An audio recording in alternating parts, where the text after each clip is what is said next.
if you've been following the recent developments in private information retrieval, you'll know that client-side preprocessing is an emerging technique which allows you to beat some strong lower bounds on the communication and computation required.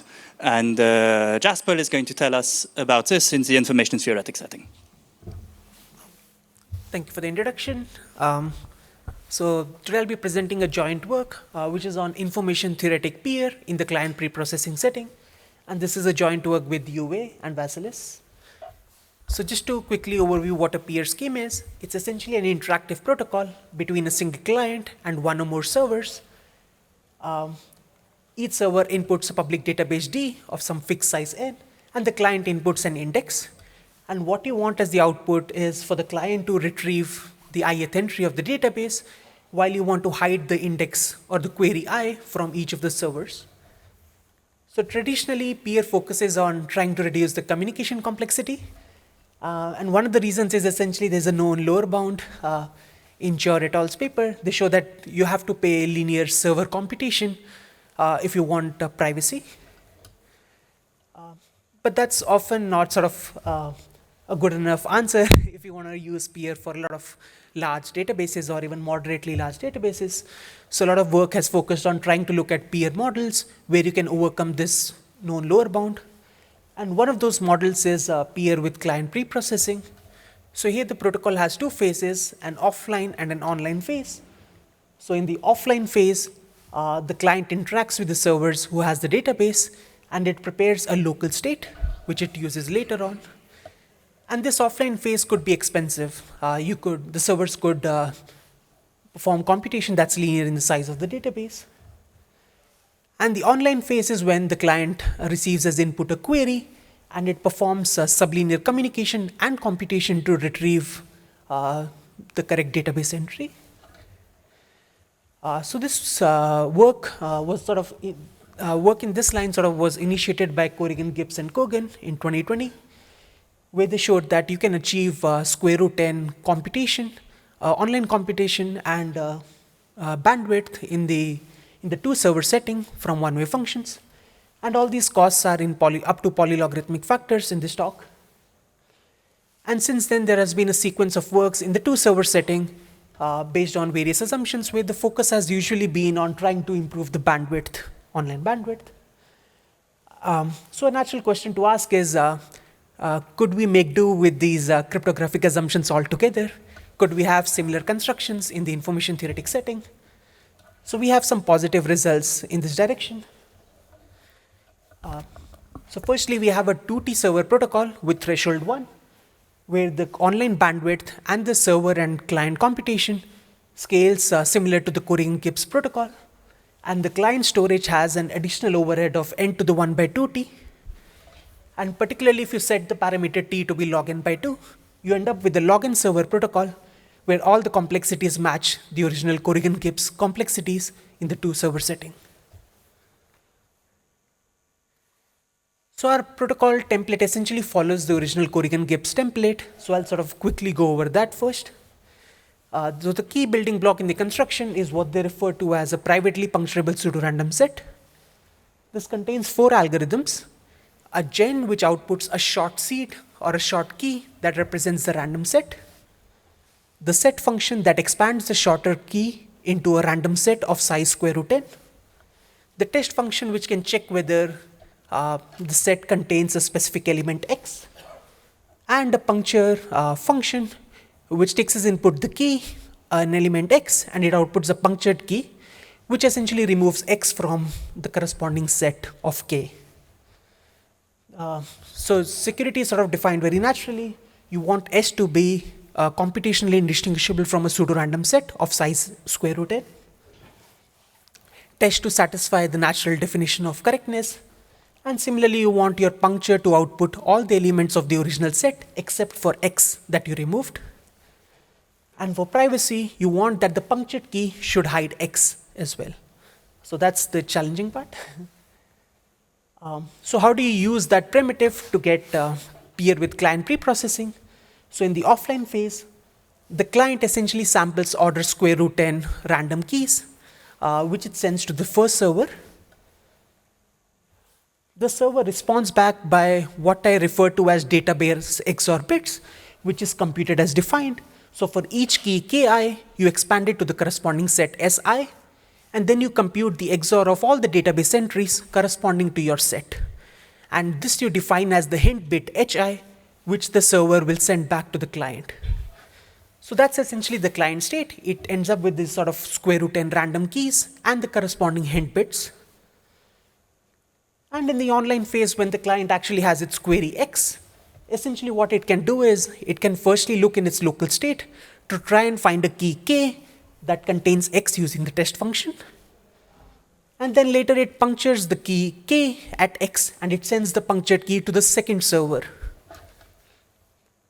The second server again computes the database XOR bit for this punctured set and it sends back to the client. And now by the correctness of the privately puncturable pseudorandom set, it's easy to see why the client can retrieve D of X by just XORing whatever the second server sent with the corresponding hint bit of that key.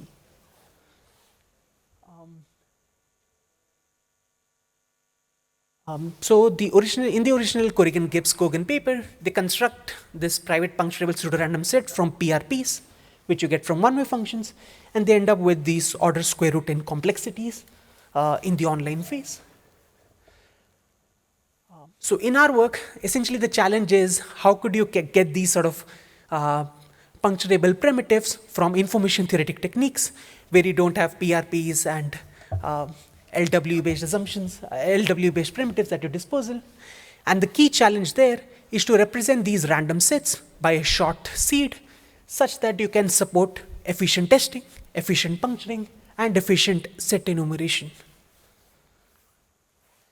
And as a starting point, we had two key insights.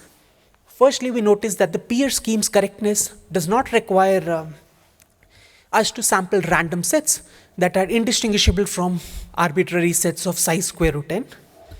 Rather, all you want is that each set to contain a specific element from the domain with some fixed probability. Or in other words, you could also sample elements with some correlations as long as it satisfies this weak sampling condition. And secondly, since we are in the multi-server setting, you don't need to puncture a key to give a single punctured key. Maybe you could get multiple keys which collectively represent the punctured set. So based on these two sort of high-level insights, we define a new primitive which we term as privately multi-puncturable pseudorandom set. So similar to the original cryptographic primitive, it has a gen, set, and test function. And now instead of the original puncture, it has a multi-puncturing function where given k and x, it outputs t punctured keys, k0 to kt minus 1, and corresponding punctured sets s0 to st minus 1, along with some auxiliary information. And we also define this additional function called server eval, which essentially captures the computation done on the server side, given the database and the punctured key. We define security sort of naturally, where we define this sort of weak randomness guarantee that we want. Privacy, now here we require that each key ki should individually hide x. And for correctness, specifically note that each of these sets si's should form a disjoint union of the punctured set s minus x. And the second part of the correctness is essentially to ensure correctness of server eval, but I won't get into that for this presentation. For the purpose of this talk, I will define my PMPRS to be efficient if we can do test in polylog time. You can do server eval in time that's linear in the size of the pseudorandom set, and where the key size is n to the 1 by 2t. So in our work, essentially there are two key results. Firstly, we show that you can get n comma t PMPRS, which is perfectly secure and which satisfies the efficiency criteria I mentioned. And the second part of the work is essentially to show that this can give you a T server threshold 1 peer with pre-processing in the information theoretic setting, where the costs match the Corrigan-Gibbs construction with the client state blown up by a factor of n to the 1 by 2t. The second theorem essentially follows the original template. So for the remaining of my talk, I'll just focus on some of the key ideas in theorem 1. And specifically, I'll focus on the log n server case where you set t to be log n by 2. So it's an n comma t construction. So in our work, we deal with what we define as well-partitioned random sets. So you break your domain of size n into chunks of size square root n. So you end up with square root n chunks. And you want your set to contain a single element from each chunk. Specifically, you can, given any element x, you can get its, you can define it by the chunk it's contained in and the offset within its chunk, which is what those functions are. Now going to our construction, essentially, I'll just define some parameters m, which is essentially the size of the offset domain, and t, which is log of the number of elements in the random set. So our gen will essentially sample t pairs of random offsets, ri0, ri1, which are sort of shown as blue and red. You can also visualize this, this using a binary tree, where the depth is log n by 2, and you end up with square root n leaves. And the idea is that each leaf corresponds to a chunk index, a chunk in the domain. And now if you want to, let's say, compute the element in the 5th chunk in this random set, the idea is, I'm sorry, just a step back. So these random values are associated with each depth in the tree. So you essentially pick 2 random values for each depth in the tree. Now if you want to evaluate the element that's contained in the 5th chunk, essentially you XOR all the offsets on the path of this specific leaf node. So specifically for the 5th chunk that's highlighted, you end up XORing the red offset at depth 1 and blue offsets at depth 2 and 3. And that sort of gives you a natural way of defining how test would work and how set enumeration works, and they are pretty efficient. And furthermore, note that the key size is really efficient as well, since it's essentially 2 times the depth of the tree, which is logarithmic. Now the challenge that remains is how do you puncture such a pseudo-random set? And here the idea is, given this tree, essentially if you want to puncture at, let's say, chunk index 5, you can essentially remove that path from the tree, and you end up with 3 disjoint trees in this case. Or in the general case, you end up with log n minus 1 disjoint trees, and you define these keys ki very sort of particularly so that they could compute nothing but the offsets of those punctured trees.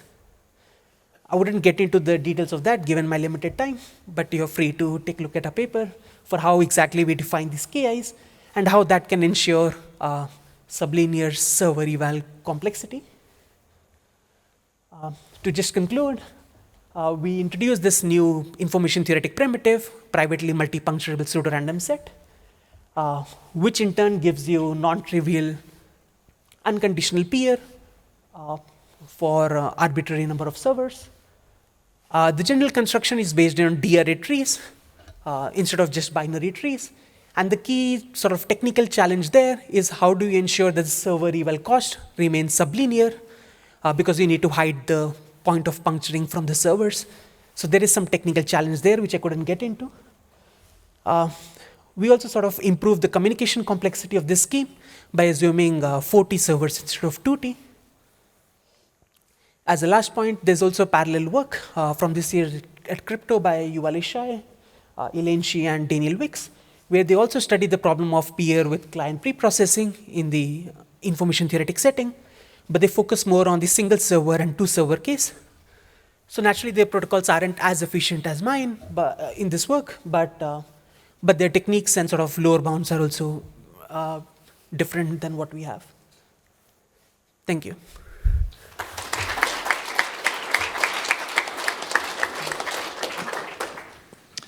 Thank you.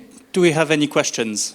PR with preprocessing was proposed by Corrigan, Gibbs, and Kogan. But since I believe like this was already proposed by Pierre, Ishai, and Markin back to 2000. I think that, if I'm not wrong, that is in the server preprocessing setting, where essentially you do preprocessing and you you store some server-side state or some global state, and then you use that, unless I missed some client pre-processing construction they have as well. Yeah.